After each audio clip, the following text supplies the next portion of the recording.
বন্ধুরা, আপনারা যদি শ্রাবণ মাসের তৃতীয় সোমবারে কালো তিল শিবলিঙ্গে নিবেদন করতে পারেন, তাহলে জীবন থেকে খুব সহজে সকল সমস্যা দূরীভূত হতে পারে।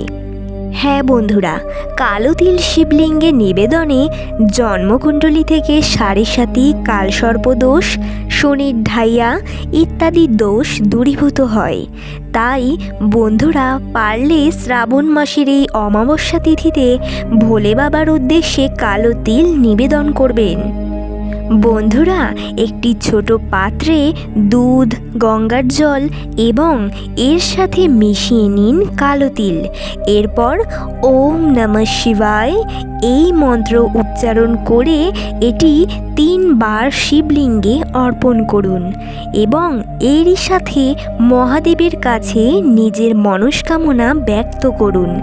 আপনি যেই প্রকার সমস্যার মধ্যে জর্জরিত হয়ে আছেন তার থেকে মুক্তির জন্য প্রার্থনা করুন এবং সেই সমস্যার কথা বাবার কাছে ব্যক্ত করুন। দেখবেন বন্ধুরা, বাবার কৃপায় অবশ্যই আপনার সমস্যা নির্মূল হবেই।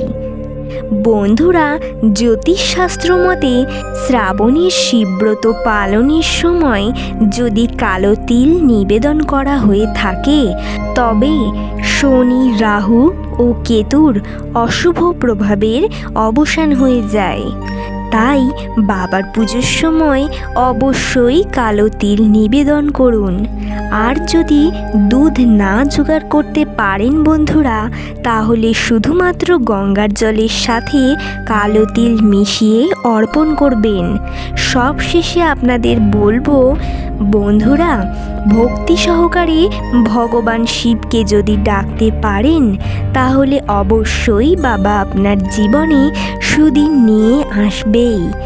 জাঁকজমকের সাথে পুজো যদি নাও করতে পারেন, বাবার উপর ভক্তি ও বিশ্বাস রেখে সামান্য কিছু আয়োজন করে বাবাকে ডাকুন। ভোলেনাথ তাতেই সন্তুষ্ট হন। ভক্তি ভরে ভোলে বাবাকে ডাকতে পারলে তিনি আপনার সকল সমস্যা দূরীভূত করবেন। এই কামনা করে আজকের ভিডিওটা এখানেই শেষ করছি। নমস্কার।